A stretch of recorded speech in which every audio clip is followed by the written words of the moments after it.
안녕하세요. 저는 30대 후반 여자입니다. 늦은 나이에 그토록 바라던 아기를 키우며 하루하루 힘들지만 보람차게 지내고 있는데요. 그래도 육아가 워낙 힘든지라 이곳에서 매일 사연을 들으며 스트레스를 풀고 있어 늘 감사한 마음을 가지고 있답니다. 누구나 가슴속에 말 못한 사연 하나는 품고 있기 마련이잖아요. 저도 천사 같은 아이를 품에 안을 때까지 참 우여곡절이 많은 인생을 지내왔답니다. 남편에게도 차마 말하지 못했던 이야기를 이 자리를 빌어 여러분께 들려드리고 아직도 마음에 남은 응어리를 풀어내고 싶은 바람이 드네요. 제 이야기를 한번 들어주시겠어요? 저는 몇 년 전에 아주 어릴 때부터 살던 고향을 떠나 근처 대도시에서 새로운 삶을 시작하게 되었답니다. 이곳에 오기 전까진 흔히 농촌에서 볼 수 있는 주택에서만 쭉 살아왔는데요. 지금은 남편과 둘이 막 지난 아기와 아파트에서 사는데 정말 편리하고 좋은 것 같아요. 좀 더 일찍 용기를 내서 큰 도시로 와서 살 걸 후회를 할 정도랍니다. 아파트 주변에 웬만한 편의시설이나 프랜차이즈도 다 있으니까 아기와 돌아다니기도 좋아서 매일 산책을 하고 있어요. 그날도 오랜만에 남편이 쉬는 날이라 같이 동네에 나가서 외식도 하고 기분 좋게 집으로 걸어오고 있는 참이었죠.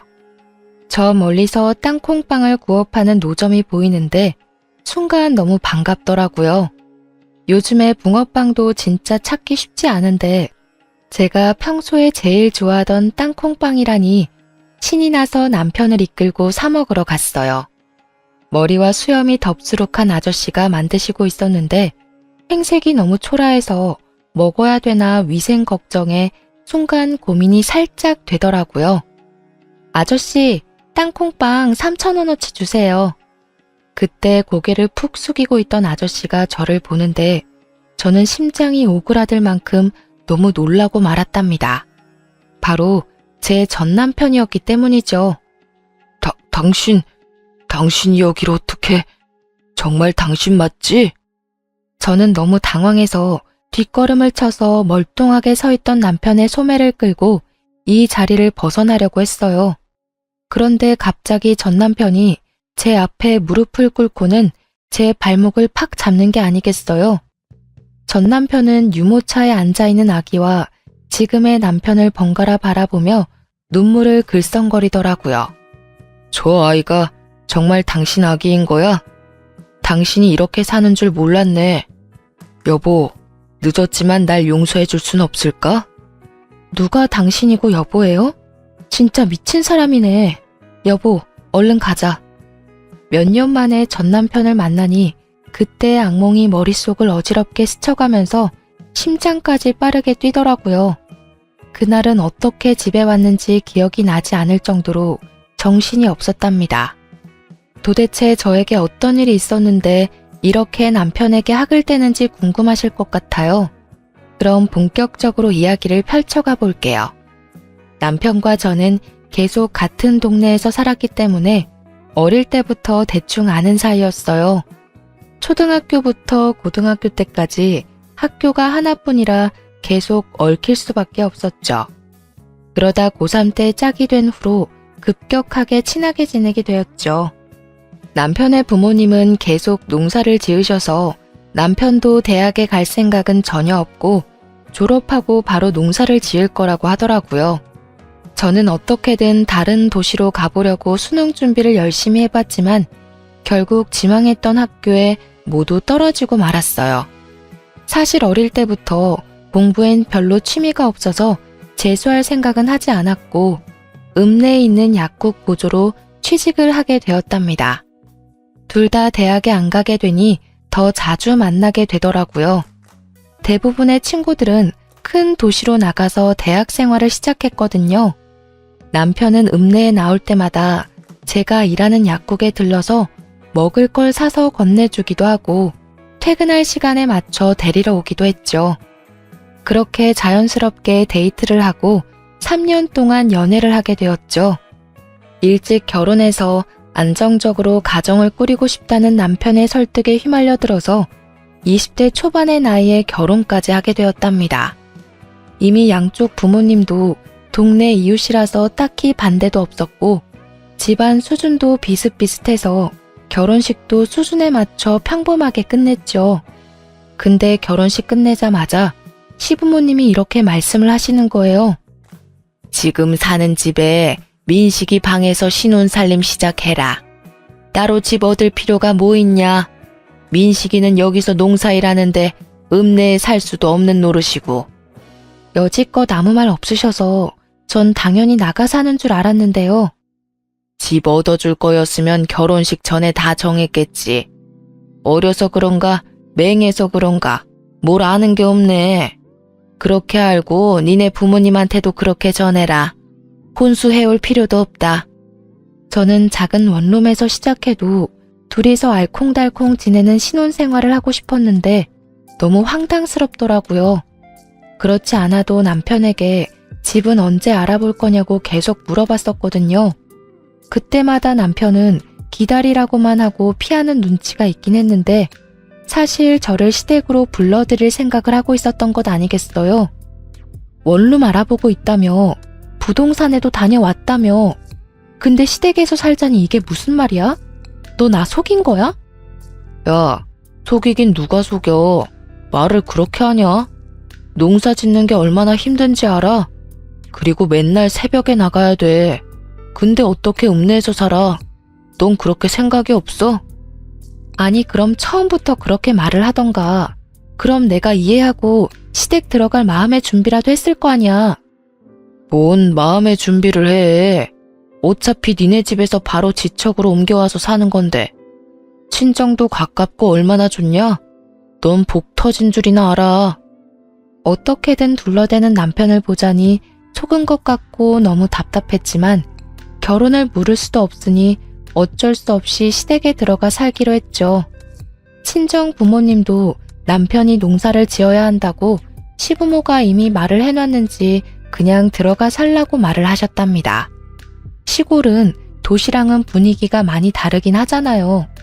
어른들 말을 더욱 따라야 하고 생각 없이 그냥 해야 되는 관습도 많고요.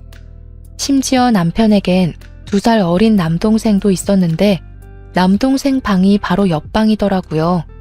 민망하고 불편했지만 이젠 가족이라는 생각을 하며 시댁 생활에 적응하려고 노력했답니다. 농사를 짓는 집이라 그런지 친정과는 분위기가 많이 다르더라고요. 친정 부모님은 읍내 시장에서 속옷 가게를 하시거든요. 그래서 저는 시골에 살아도 농사일을 한 번도 해보질 않았어요. 친정 부모님은 집 마당에 작은 텃밭조차도 없는데 시댁은 쌀 농사에다 넓은 밭에는 진짜 다양한 채소들을 엄청 심더라고요. 제가 결혼한 첫 해에는 고추 농사를 크게 지었는데 제가 얼마나 호되게 당했는지 지금도 고춧가루라면 쳐다도 보기 싫답니다. 남편은 새벽 6시면 밭에 나가고 저는 8시에 읍내로 출근을 했는데요. 제가 출근하려고 방을 나오면 시모가 못마땅한 눈으로 쳐다보기 일쑤였어요. 지금이 한창 바쁠 땐데 저건 뭐가 중요한지도 모르고 분이나 쳐바르고 나가니 원. 어머니, 저도 나가서 일하는 거예요. 돈 버는 거라고요. 누가 들으면 놀러 가는 줄 알겠네요. 네가 말대꾸를 꼬박꼬박 할 때마다 얼마나 쥐어받고 싶은지 아냐? 네 남편은 새벽부터 나가서 고추 딴다고 허리가 부러진다. 네 남편 힘든 거 알면 1시간이라도 일찍 일어나서 도와라. 어머니, 저도 저녁까지 일하고 오면 얼마나 피곤한데요. 오자마자 저녁까지 차려야 하고요. 아버님이 아침밥 하라고 하셔서 아침밥도 차려야 되고요. 또 말대꾸. 내일부터 1시간이라도 고추 따고 읍내 나가. 알았어? 시모가 저를 노려보고 쏘아대고 방으로 확 들어가 버리는데 진짜 화가 나더라고요. 제가 일한다고 화장하고 번듯하게 옷 입는 게 못마땅한 모양인 듯 했어요. 저도 집에 들어앉아서 일바지 입고 농사를 짓길 바라는 것 같은데 저는 농사일은 진짜 하기 싫었거든요. 거기다가 시부가 며느리한테 아침밥도 못 얻어 먹는다고 앓는 소리를 해서 결혼하고 일주일 됐을 때부터 새벽 6시에 일어나서 매일 밥하고 국해서 밥 차렸고요. 시댁은 그동안 밥을 어떻게 먹었던 건지 농사지은 채소로만 먹고 살았는지 식탁에 고기나 생선 올라오는 날이 없더라고요. 그래서 제가 너무 먹고 싶어서 가끔 퇴근하고 고기를 사가곤 했거든요. 그럼 아주 시부모나 남편이나 도련님이나 걸신 들린 것처럼 고기를 먹더라고요. 그래서 종종 사갔더니 이젠 아예 일주일에 3번은 고기 사오라고 그렇게 저를 들볶는 거 있죠. 저는 퇴근해서 저녁밥 차리면 금세 밤 9시 되고 제대로 쉴 시간도 없었는데요. 시모는 제가 농사일을 안 거둔다고 매일 나가 노는 사람 취급을 하니까 너무 짜증이 났답니다. 어찌나 밭에 안 간다고 시모가 눈치를 주는지 결국 다음 날부터 아침 6시에 나가서 남편을 도와 고추를 따고 회사에 출근을 했네요. 해본 적 없던 밭일을 하니 허리가 얼마나 아프고 끊어질 것 같았는지 1달 넘게 물리치료 받으며 고생을 했답니다. 그날 저녁에도 어김없이 부랴부랴 저녁 식사 준비를 하고 가족들이 다 둘러앉아 먹기 시작했죠. 오늘은 고기 없어요? 어제도 없더니만. 평수, 오늘 돼지고기 좀 사오지. 맨 다 풀밭이네. 그래, 넌 맨날 돈 번다고 읍내 나가서는 고기 한 근을 못 사오니? 네 남편도 밭일하는데 얼마나 힘을 쓰는데. 네, 내일은 사올게요. 오늘 늦게 퇴근해서 마을버스 놓칠까봐 그랬어요. 남편한테 듣기론 제가 시집 오기 전까지만 해도 돼지고기도 1달에 1번 먹었다던데 이젠 시모며 도련님이며 이틀이 멀다 하고 고기 타령을 해대니 황당하더라고요. 제 월급의 절반은 고기 사는데 돈을 다 썼을 정도였으니까요. 저는 그렇게 쳇바퀴 도는 생활을 이어나갔고 어느새 세월은 흘러 결혼한 지 7년 차가 되어가고 있었죠. 지금도 이때만 생각하면 그 지옥 같던 시간을 어떻게 견뎠나 싶어요. 결혼한 지 1년쯤 지났을 무렵부터 시부는 손주 타령을 하기 시작했죠. 시모도 아들만 둘을 낳아서 시부 집안에서 그걸로 대접을 좀 받은 모양이더라고요. 결혼 2년 차까지는 어떻게 해야 아들을 낳을 수 있다느니 그런 얘기를 엄청 자주 들었는데요. 3년이 지나도 아기가 생기지 않자 시부모는 눈에 띄게 저를 구박하기 시작했답니다. 아침에 일어나자마자 시모가 뭐라고 물어봤는지 아시나요? 오늘은 소식 없냐? 노력은 하고 있는 거 맞아? 도대체 손주는 언제 안겨줄 거야? 나이도 어린데 왜 도대체 애가 안 들어서는 거야? 이 소리를 매일 아침 7년 가까이 들으니 진짜 사람이 미칠 것 같더라고요. 저라는 사람은 없어지고 시댁에서 저는 손주를 낳아야 하는데 하자가 있어 낳아주지 못하는 존재가 되어 있었죠.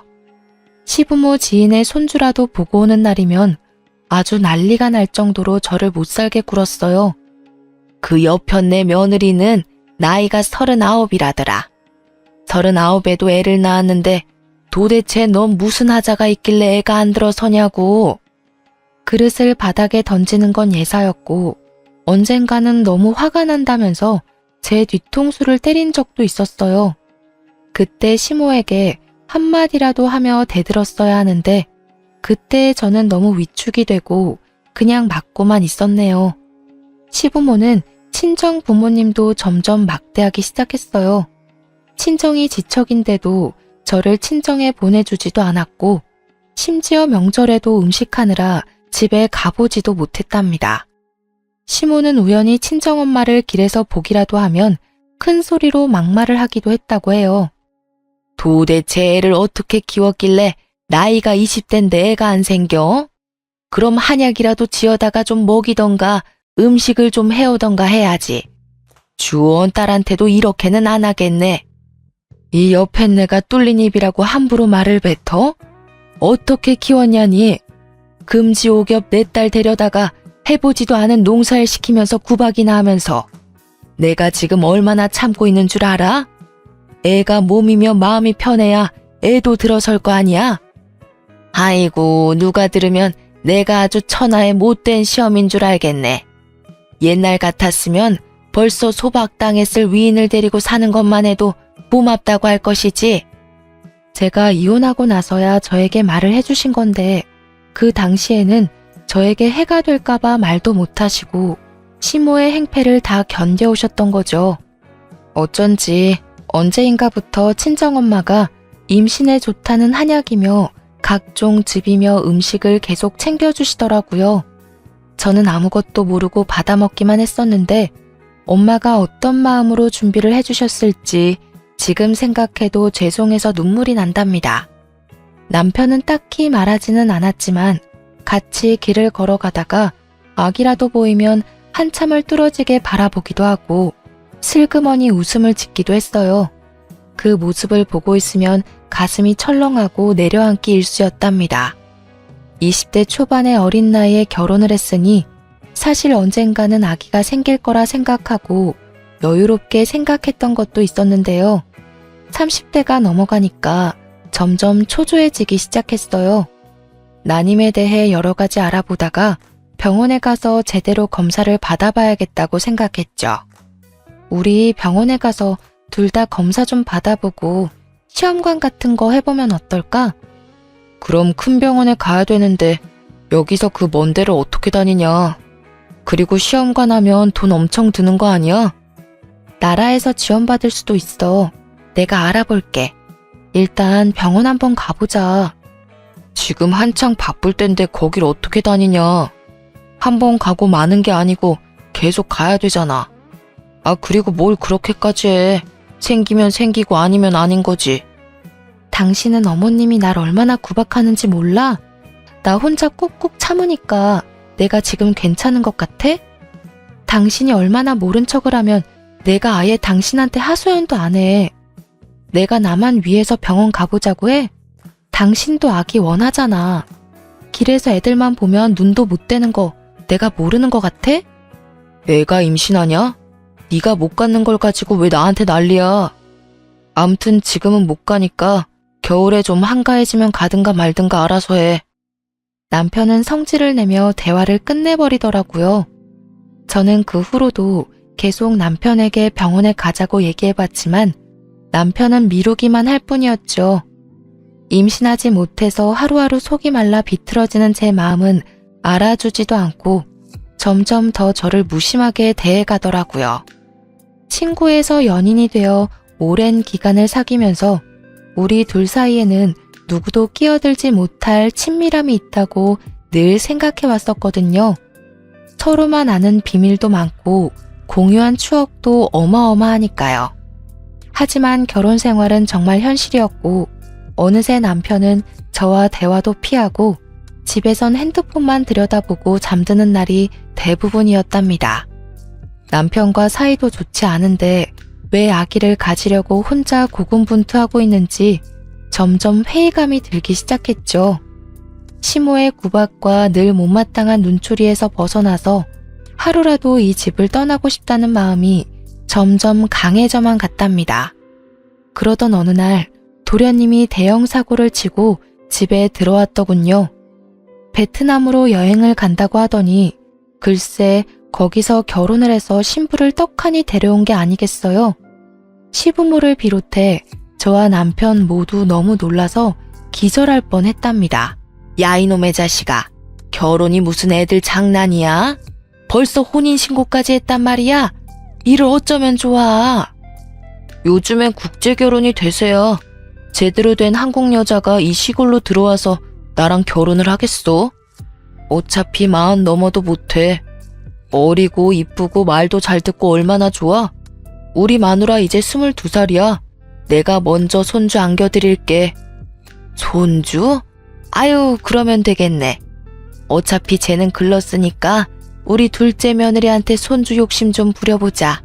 자자, 이쪽으로 들어와라. 저는 그렇게 어린 티가 나는 베트남 출신 동서까지 한 집에서 지내며 또 갖은 고생을 더하기 시작했답니다. 마치 제가 막 시집 왔을 때의 모습을 보는 것 같아서 저 나름대로 배려도 하고 최대한 도와주려고 생각을 하고 있었는데요. 며칠이 지났을 때부터 그건 저의 기우였다는 걸 알게 되었죠. 동서는 한국말을 아예 못하는 건 아니고 기본적인 건 말을 할 수가 있었는데 시모에게 어찌나 애교를 부리는지 시모가 솔솔 녹는 게 보일 정도였어요. 그리고 눈치가 빨라서 바로 집안이 어떻게 돌아가는지 파악을 끝낸 모양이더라고요. 제가 아기를 못 가져서 구박을 받는다는 걸 알아보고 시모에게 말끝마다 이렇게 말하더군요. 엄마, 나 이거 못해. 나 졸리다. 건강해야 아기 가진다. 그래. 들어가서 좀 쉬어라. 이건 첫째가 하면 되니까 너는 얼른 손주 안겨줄 생각만 해. 들어가라. 집에 처음 들어왔을 때는 제가 밥을 하고 있으면 옆에서 서성거리며 돕는 신용이라도 했었는데요. 몇 주 지나고 나서는 시모가 뭐만 시키면 못한다고 하면서 저를 빤히 보는 게 아니겠어요? 진짜 하는 짓이 어이가 없어서 헛웃음만 나왔답니다. 엄마, 나 청소 힘들다. 배가 아파요. 그래? 배가 왜 아파? 그럼 좀 앉아있어. 야, 네가 마당 좀 쓸어.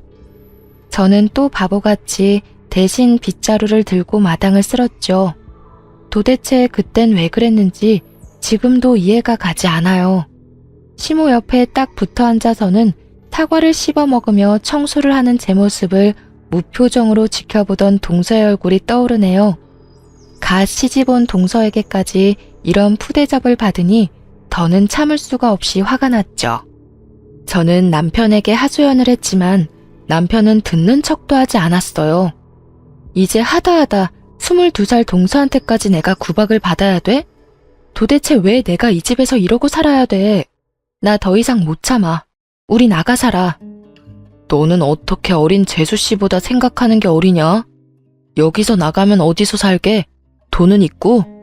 그래, 그동안 당신이 피해와서 말도 못했는데 도대체 10년 가까이 살면서 어떻게 돈 한 푼 저축을 못해? 맨날 하루 벌어 하루 살아? 시댁에 돈 다 들이고? 농사가 다 그런 거지. 그럼 아버지 땅에서 농사 짓는데 나 혼자 홀랑 다 먹냐? 여기가 내 집인데 가길 어딜 가? 다 네가 애를 못 낳아서 벌어지는 일인데 도대체 나한테 어떻게 하라고? 뭐? 말 다 했어? 애는 나 혼자 낳니?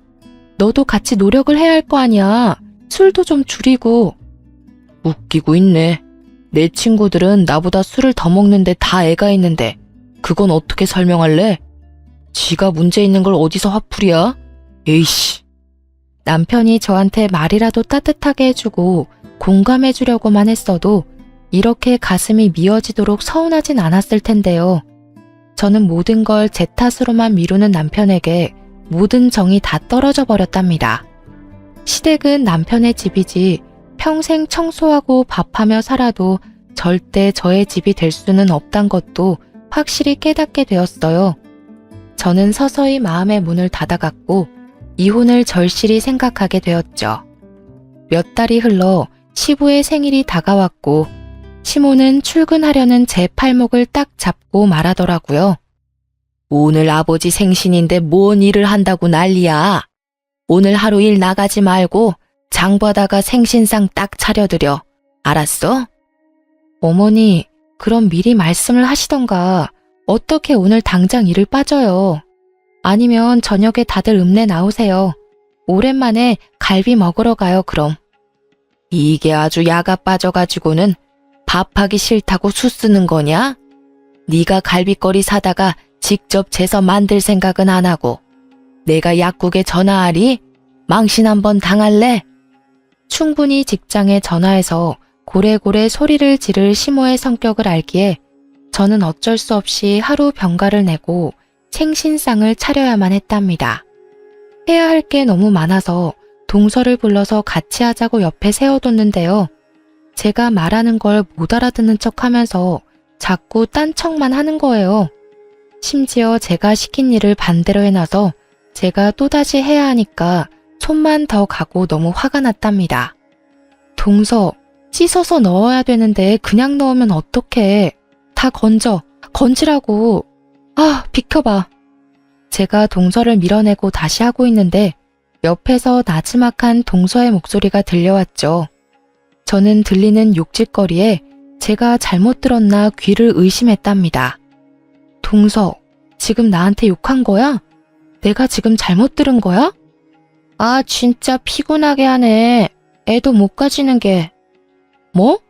야, 네가 뭘 안다고 그딴 말을 해. 너 한국말 못한다며? 너 거짓말한 거지? 너 정체가 뭐야? 제가 소리 지르는 걸 듣고 시모가 달려왔는데 갑자기 동서가 뺨을 한 손으로 붙잡고 스르르 주저앉는 게 아니겠어요? 그러면서 동서가 엉엉 울기 시작하는데 진짜 황당해서 말도 안 나오더라고요.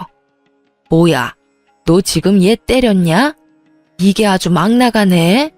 감히 우리 손주 볼 몸에 손을 대? 갑자기 시모가 제 머리채를 확 휘어잡더니 마구 흔들기 시작했어요. 저는 너무 놀라서 그대로 당하고만 있다가 정신을 차리고 시모를 확 밀어냈죠. 그놈의 손주. 제대로 알지도 못하면서 왜 나한테 이래요? 내가 얘 때린 걸 봤어요. 오히려 얘가 나한테 욕을 했다고요. 다 필요 없고 나는 이만 꺼져줄 테니까 원하는 손주 많이 보세요. 이게 아주 간이 배 밖으로 나왔네. 진작 소박을 놨어야 하는데. 아이고 분통 터져. 어디서 저런 게 굴러 들어와서는. 저는 저에게 악을 쓰는 시모와 그런 저를 뒤에서 비웃으며 보고 있는 동서를 뒤로 하고 시댁을 뛰쳐나와 버렸답니다. 그리고 바로 친정으로 갔고 혹시나 남편이 찾아올까봐 큰 도시에 사는 친구 집으로 몸을 피해버렸죠. 참 황당한 건 제가 그렇게 집을 나왔는데 일주일이 지나도 남편에겐 전화 한 통도 안 왔다는 거였어요. 심지어 친정에 찾아오지도 않았죠. 친정 부모님도 분해하시면서 당장 시댁으로 쳐들어가겠다고 하시는 걸 제가 간신히 말릴 정도였어요. 그렇게 일주일이 더 지나고 저는 친구 집에서 나와 친정으로 돌아갔어요. 제가 온 걸 어떻게 알았는지 시모가 친정집으로 찾아왔더라고요. 너 우리 아들한테서 당장 떨어져. 며느리라는 게 집 뛰쳐나가고 누구한테 배운 짓거리야? 이참에 아주 잘 됐어. 우리 며느리가 아주 잘 아는 동생 소개시켜준단다. 우리 아들도 어린 여자 만나서 자식도 낳고 살게 당장 이혼해. 어머니한테 들었던 얘기 중에 가장 반가운 소리네요. 바로 이혼할 테니까 다신 우리 집 근처에 발길도 들이지 말아요. 알았어요? 저는 이미 이혼을 생각하고 있었기에 오히려 이렇게 시모가 헤어지라고 하니 고마운 마음이 들 정도였죠. 그리곤 마치 짠 것처럼 남편의 전화가 걸려오더라고요. 다음날 커피숍에서 남편을 만나게 되었답니다. 우리 그만하자. 이혼하고 너도 너대로 편하게 살고 나도 이제 그만 시달리고 싶다. 너 때문에 집안 조용할 날이 없다. 누가 들으면 내가 큰 잘못이라도 한 줄 알겠네. 나야말로 그 지옥 같은 집구석에서 해방시켜줘서 고마울 정도네. 새장가 간다며? 어디 한번 얼마나 잘 사는지 보자. 저는 남편의 얼굴에 제 도장을 찍어둔 이혼 서류를 던져버리고 커피숍을 나왔답니다. 그렇게 합의 이혼을 했고 집도 남편 명의가 아니었고 가진 것도 없었기에 재산 분할은 민망할 정도로 작은 액수만 받을 수 있었어요. 하지만 그런 건 상관없었답니다. 저는 10년 가까이 새벽에 일어나 아침밥하고 밤 늦게까지 설거지하고 청소까지 하고 잠드는 그 집의 식모였거든요. 더 이상 그 짓을 하지 않아도 된다니 이것보다 큰 위자료가 어디 있겠어요. 오히려 친정 부모님이 저를 대신해서 엄청 속상해 하셨답니다. 그 집구석에서 10년을 식모처럼 살았는데 돈 1,000만 원도 못 받고 나온다는 게 말이나 되니? 막말로 쫓아내는 머슴한테도 이렇게는 안 하겠다. 얼마 안 되는 돈 받으려고 그 집이랑 더 얽히는 거 싫어요. 기다린다고 돈이 나올 구멍이 있는 것도 아닌데요. 돈이야 내가 충분히 벌어서 살 수 있으니까 너무 걱정하지 마세요. 엄마야말로 다신 그 집과 연락하지도 마시고요. 저는 완전히 새롭게 인생을 시작하고 싶었어요. 그래서 큰 도시에 작은 원룸을 얻어 이사를 갔답니다. 밤낮으로 구인 공고를 보고 면접을 보면서 몇 주가 지났고 정말 다행히도 중소기업의 사무직으로 취직이 되었죠. 월급은 그리 많지 않았지만 저 혼자 소소하게 즐기며 생활하기에는 충분했어요. 오로지 저만을 위한 시간을 보내는 게 얼마나 오랜만인지 하루하루가 소중하게 느껴지는 나날을 보냈답니다. 그렇게 1년 정도의 시간이 흘렀고 저는 이혼의 아픔을 조금씩 회복해 나가고 있었어요. 그러다가 같은 부서에서 근무하는 대리님과 점점 친해지게 되었는데요. 사적으로 만나 밥도 먹으며 데이트 아닌 데이트를 이어나갔죠. 대리님도 저처럼 이혼을 하고 혼자 살고 있어서 그런지 통하는 점도 많았고 전 남편과는 다르게 지적이고 다정한 면에 호감이 가더라고요. 조심스레 연애를 시작했고 1년 만에 용기를 내어 재혼을 하게 되었답니다. 사실 재혼하게 된 더 큰 이유가 있었는데 제가 혼전 임신을 하게 되었기 때문이에요. 10년 가까이 그토록 바래왔던 아기가 이렇게 쉽게 찾아오다니 믿기지가 않았죠. 아직 결혼도 하기 전이라 불안한 기분이 들어서 또 마냥 행복할 수도 없는 제 자신에게 실망을 하기도 했고요. 혼자 며칠을 고민하다가 결국 지금의 남편에게 조심스럽게 털어놓았죠. 남편이 아기를 원하는지 원하지 않는지 알 수 없어서 혼자 최악의 상황까지 생각하고 말이죠. 나 임신한 것 같아. 사실 진짠지 아닌지 믿기지가 않아. 사실 내가 아기를 갖지 못해서 이혼을 한 거였거든. 난 정말 기쁜데 우린 아직 결혼 이야기도 제대로 한 적이 없으니까 자기는 어떨지 모르겠어. 그게 진짜야? 나야 정말 고맙고 기쁘지. 우리 나이가 있으니까 결혼을 해도 아기 생각은 반쯤은 포기하고 있었는데 이렇게 결혼 전에 선물이 찾아오다니 정말 고마워. 우리 둘을 닮은 아기라니 믿어지지가 않네. 우리 배 불러오기 전에 얼른 결혼식 서두르자. 정말이야? 나랑 결혼 생각도 하고 있었던 거야? 나 혼자 얼마나 고민했는지 몰라. 이 바보야, 당연하지. 당신이랑 처음 만나기 시작했을 때부터 결혼 생각했었어. 내가 그동안 믿음을 못 준 것 같아 미안해. 당신이 전에는 어떻게 살았는지 모르겠지만 이제 나랑 우리 아기랑 행복하게 살자. 지금의 남편이 임신 사실을 알고 정말 기뻐하며 속전속결로 결혼을 진행하는 모습을 보고 믿음을 갖게 되었답니다. 재혼이다 보니 그냥 간단하게 식사하는 걸로 결혼식을 올리고 함께 살게 되었죠. 아기는 뱃속에서 무럭무럭 잘 자라주었고 어느새 마치 거짓말처럼 제 품에 저의 아들이 안겨 있더라고요. 30대 후반에 육아를 하려니 체력적으로 힘들기도 했지만 아기의 웃는 얼굴만 보면 가슴 깊이 행복감이 밀려왔죠. 저는 그렇게 지금의 남편과 아기와 함께 제 인생에서 최고로 행복한 순간들을 보내고 있는 중이었죠. 그 땅콩빵을 사러 가기 전까진 전 남편과 전 시댁 생각은 완전히 잊어버리고 있었는데 말이에요. 초라한 행색의 전 남편이 제 앞에 털썩 무릎을 꿇고 눈물을 글썽이는데 참 할 말이 없더라고요. 당신이 얼마나 보고 싶었는지 몰라. 염치가 없어서 연락도 못했지만 만나면 꼭 이 말 하고 싶었어. 정말 미안해. 당신한테 했던 일 다 미안해. 용서해줘. 이제 와서 무슨 용서가 필요해? 다 지난 일이고 난 지금 잘 살고 있으니까 그쪽도 다 잊고 사세요. 저 아기 정말 네 아기인 거야? 정말 잘됐다. 나에게 다시 돌아올 수는 없겠지? 참나, 혼자 아침 드라마 찍으세요? 무슨 말도 안 되는 소리를. 저리 비켜. 남편이 흑흑거리며 울자 기둥에 손이 묶여있던 늙은 여자가 남편 쪽으로 서서히 다가왔어요.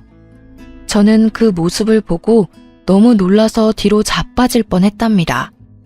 그토록 저를 괴롭혔던 시모였거든요.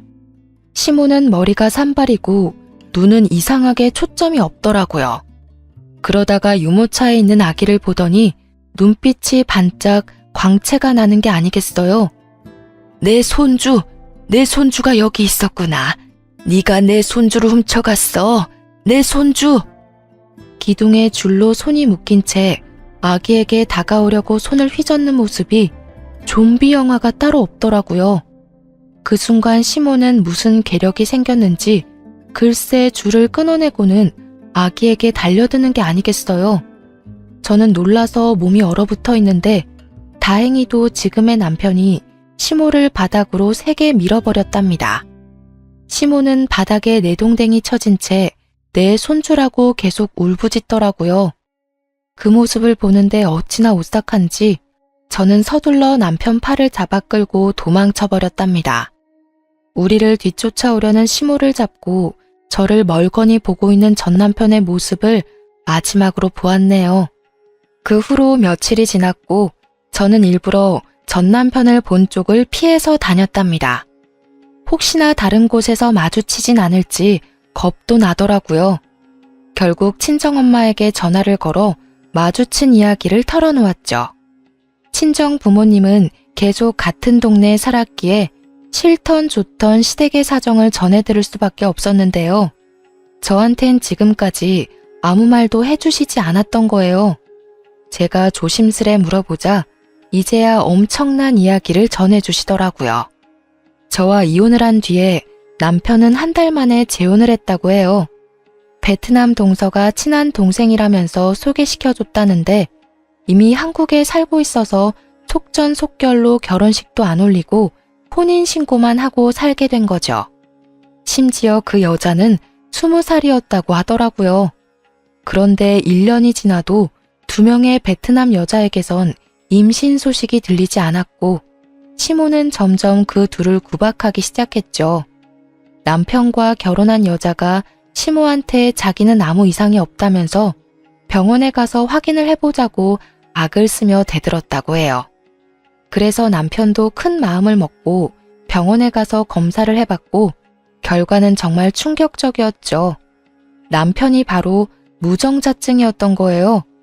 그것도 모르고 10년 동안 그 모진 구박을 참으며 버텼던 제가 얼마나 바보 같았던지요. 전 남편 멱살이라도 끌고 검사를 하러 갔어야 했는데 말이에요. 지금 생각해보면 만약 그때 알았다고 해도 이혼이라는 결과는 똑같았을 것 같긴 하지만요. 남편은 검사 결과를 믿지 못해서 다른 병원에서도 해봤는데 같은 결과가 나오자 농사일까지 다 접고 술만 마시면서 집에 틀어박혀 있기 시작했답니다. 시부모는 그런 남편을 어쩌지도 못하고 농작물 수확도 못해 당장 쓸 생활비도 없는 지경까지 갔다네요. 그러나 더 큰 일이 닥쳤답니다.